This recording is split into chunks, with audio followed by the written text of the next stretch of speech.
Ibinaba ng matandang Jiang na ito ang kanyang chopsticks. Upang lumikha ng mga ritmo Ginoong Kao, balita ko hindi lang 100% ang promotion rate mo. Ngunit isa ring espesyal na promosyon. Hindi ko alam kung may milagrong tulad ng tsismis. Kao bang mahinhin, sumagot, masyadong papuri Kapitan Jiang, may kailangan ba ako ng tulong? Maaari kang pumunta sa aming kumpanya para sa payo. Hindi sisuko si Jiang makipag-usap muli sa iyong mga kaibigan. Ang tulong ay syempre, bakit kailangan mo pa ng kumpanya ni Chen? Napakagalang niyan. At pagkatapos ang ilan sa iba ay nagdagdag ng langis sa asno. Sana makakuha ako ng kaunting tulong.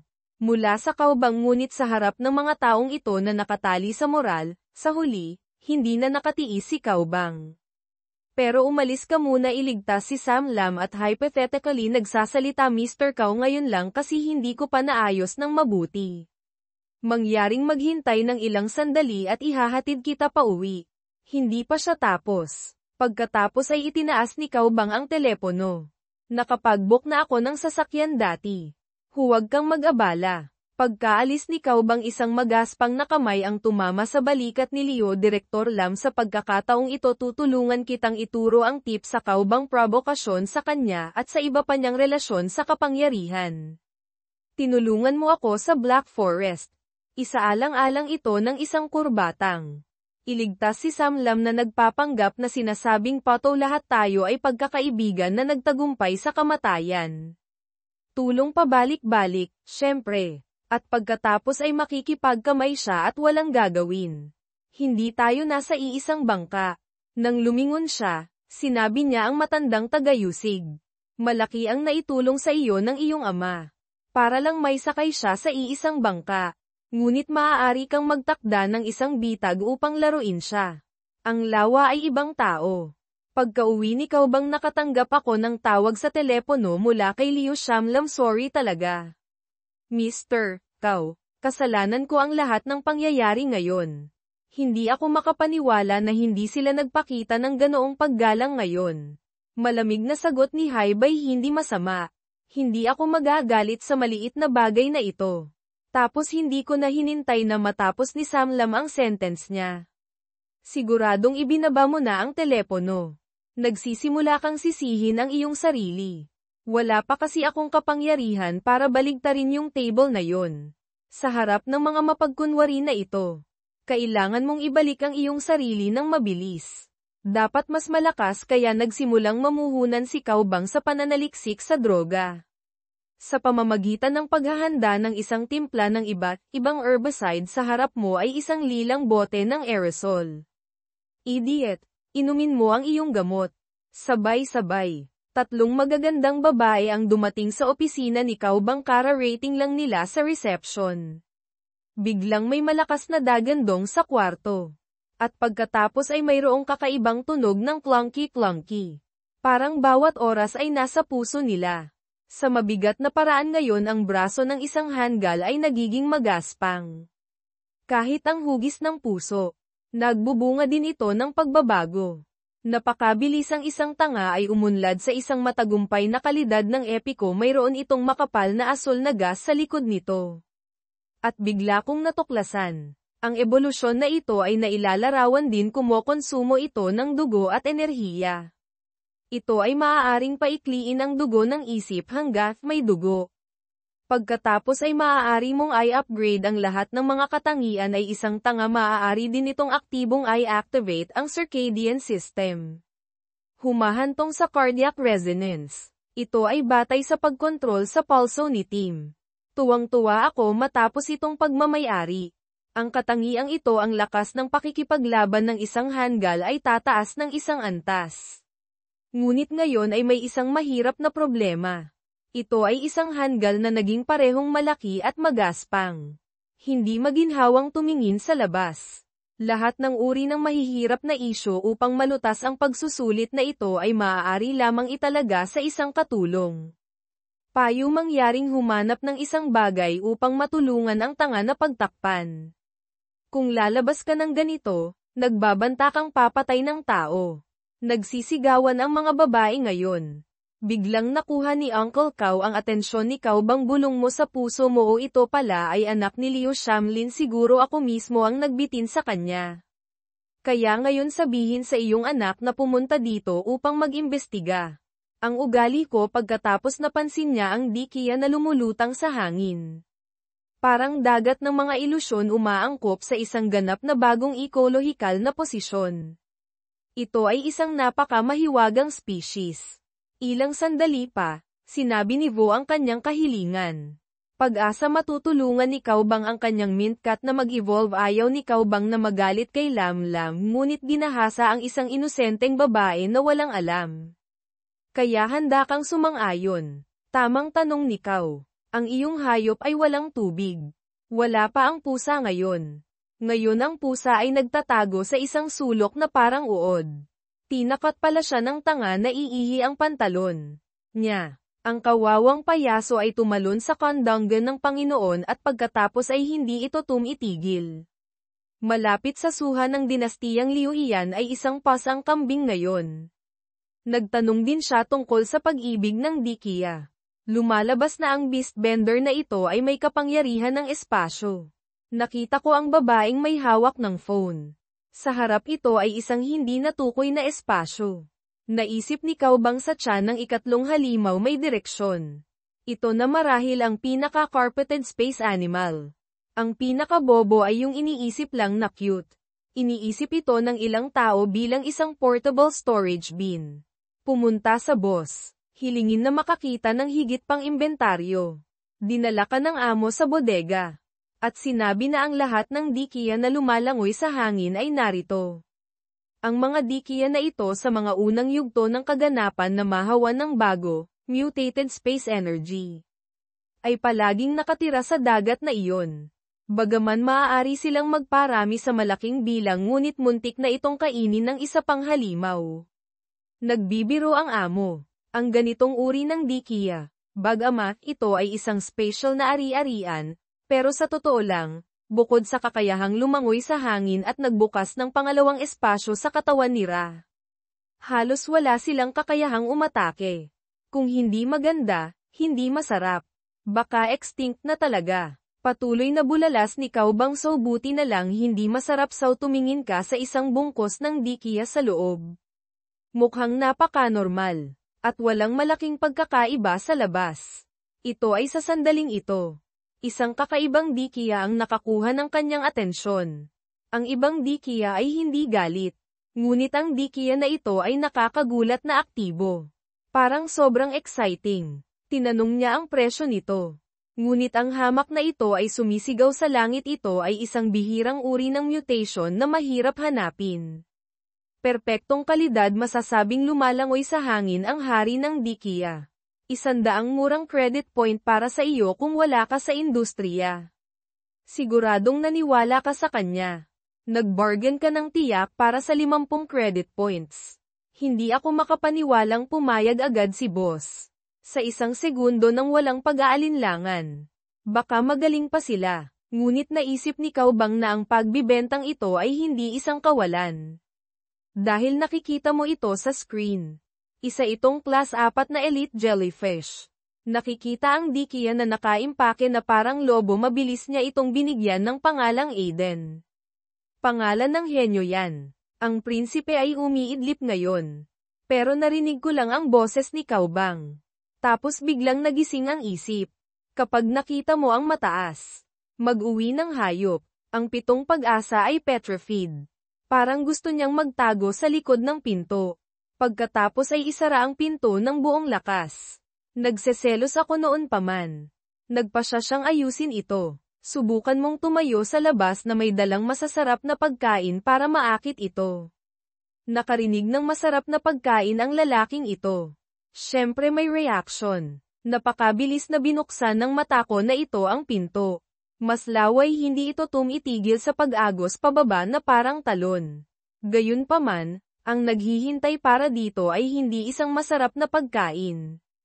Ito ay isang malupit na laban. Pagkatapos ay sinubukan ni Kaubang na pumirma ng kontrata sa isang tulala at natagpuan na ang kamalayan nito ay lubhang marupok. Mas lalong hindi mapakali. Para mapababa ang defensiveness nito, magpas siya ang pagpasok sa paaralan mamaya, ang pagsasanay ay haantong sa pagsunod dito. Kaya may nakakatawang eksena sa school.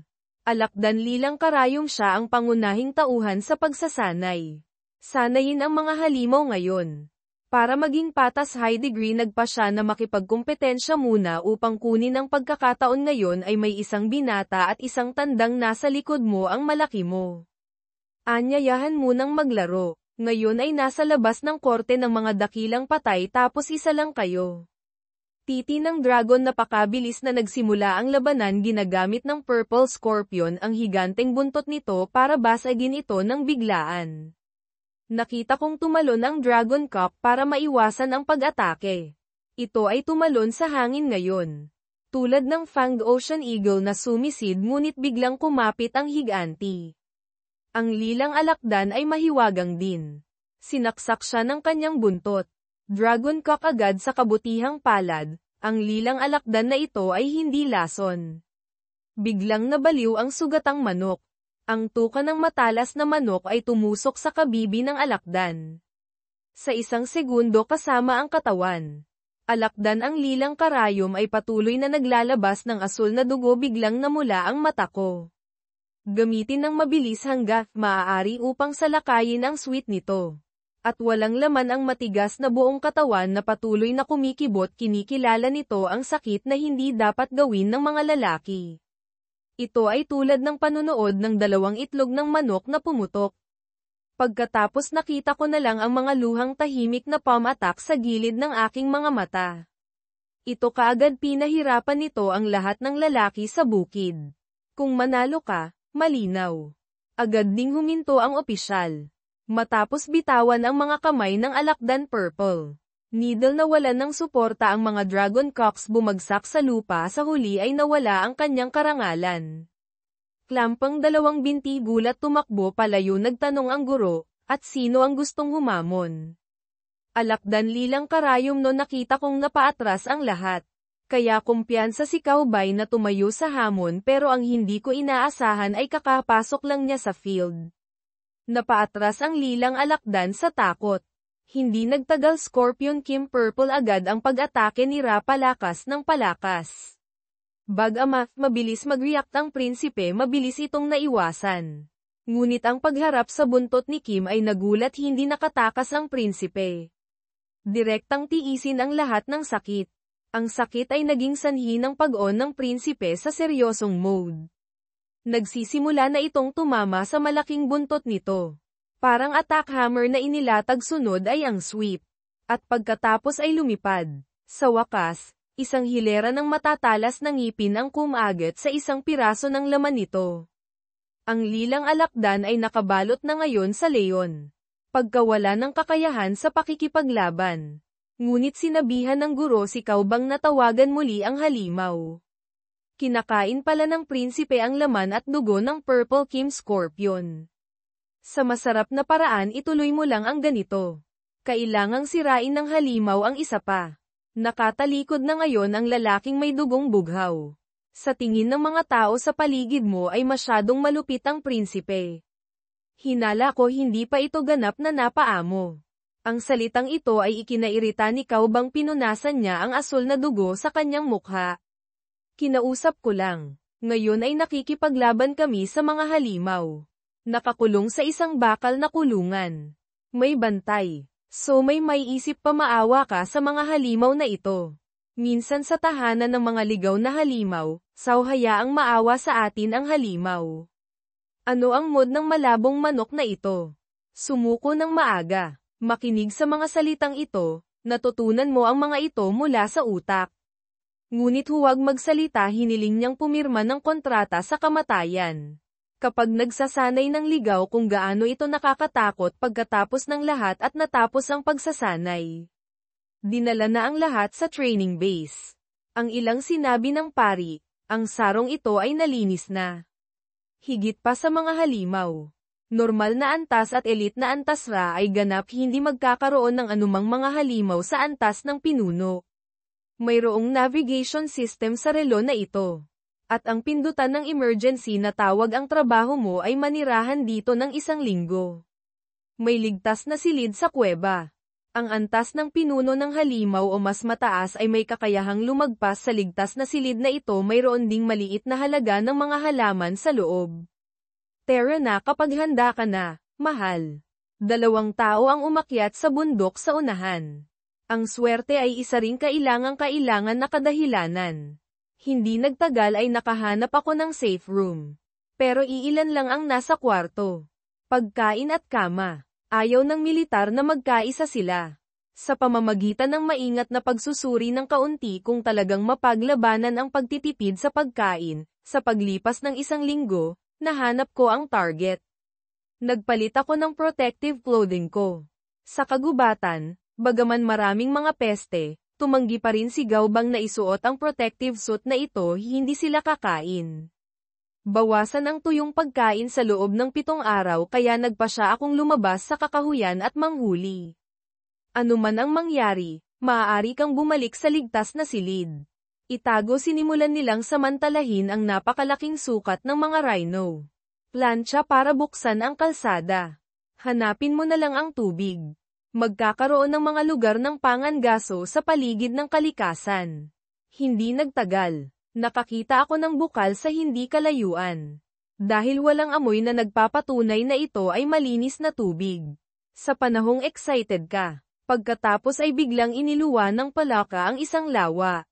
Binaril sa binti ni Gaobang, sumigaw siya. Ano ba itong amoy na ito? Ang palaka na ito ay isang nervous wreck. Mahilig silang dumura sa ibang nilalang. Pero ayaw ko kapag dinuduraan ito ng mga tao. Matangkad sa panunukso, walang ganoong bagay bilang isang murang nilalang. Dumura na parang palaka ng tao. Hindi ako makikipagtalo sa palaka na ito. Pero nakakapit pa rin ito at hindi sisuko. Gamitin ang parehong posisyon. Parehong pagkakasunod-sunod ng mga binti at pagkatapos ay iluwa ang isang plema. Galit talaga si Gaobang pero masaya pa rin ang mukha nitong palaka. Ano ba itong palaka na ito? Dinuraan lang siya ni Gaobang parang counter-attack. Mayabang na sabihing may sistema tayo. Ni hindi ko kayang tratuhin ang isang maliit na palaka tulad mo. Hindi nagtagal, nagsimulang umiyak ang palaka. At biglang naghiyawan ang buong lawa. Ang iyong layunin ay kamanghamanghang. Napakaraming palaka pala ang lawa na ito. At ngayon pinagpapawisan ako. Nanginginig na nagsasabing item ka, bigla mong nalaman. Ang iyong mukha ay naging hindi magandang tingnan. Hindi mo alam kung ano ang nasa likod mo. Mga mata na naglalabas ng asul na liwanag, napakabilis na ibinuka ng mga palaka ang kanilang mga bibig, parang may naipon ka. Wala siyang sinabi. Para hawakan ang kamay niya. Para silang parehong tumatakas sa unos ng bala. At the end of the day, nag-iisa pa rin ang Iron Rhino.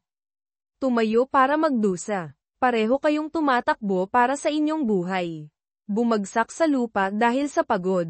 Sino ang hindi kailanman naisip isang araw libo-libong palaka?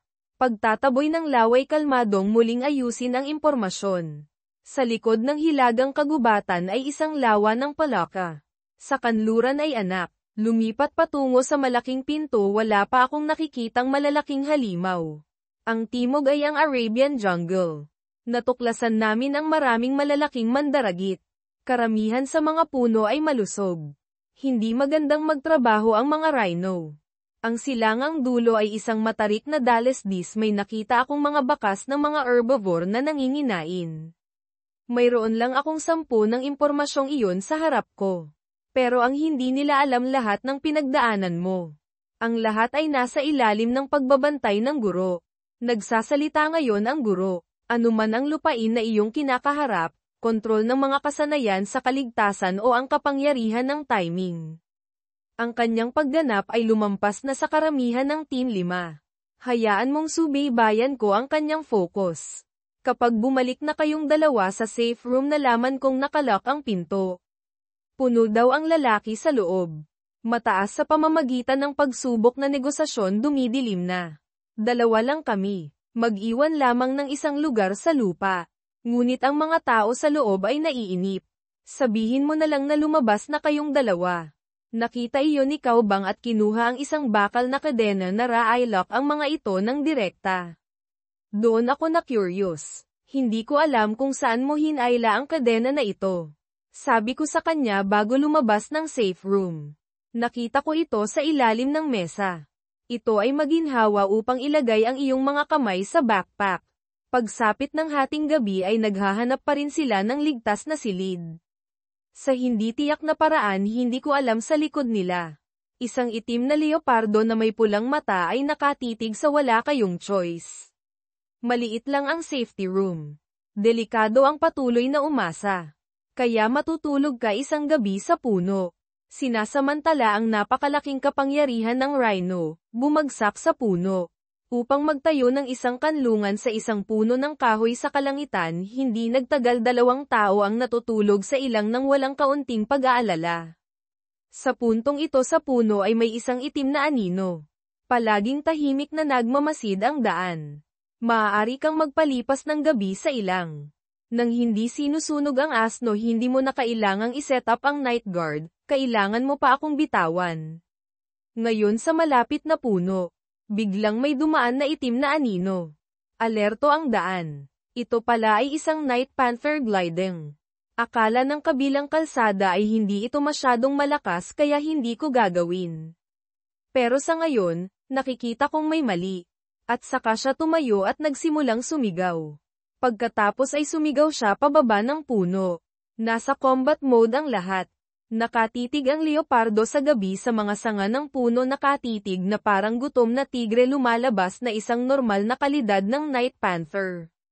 Level 15 habang nag-iisip si Kaubang itinaas na ngayon ng Night Leopard ang mga kuko nito tumalon siya at tumalikod na sumisigaw. Prinsipe nakita ko siyang nagpakita bilang isang Diyos. Bagamat maswerte ang prinsipe na nakaiwas sa pagkakahawak nito ngunit ang bilang ng leopardo ay naging malapit na. Naghahanda ito para sa pangalawang pag-atake ng pangil.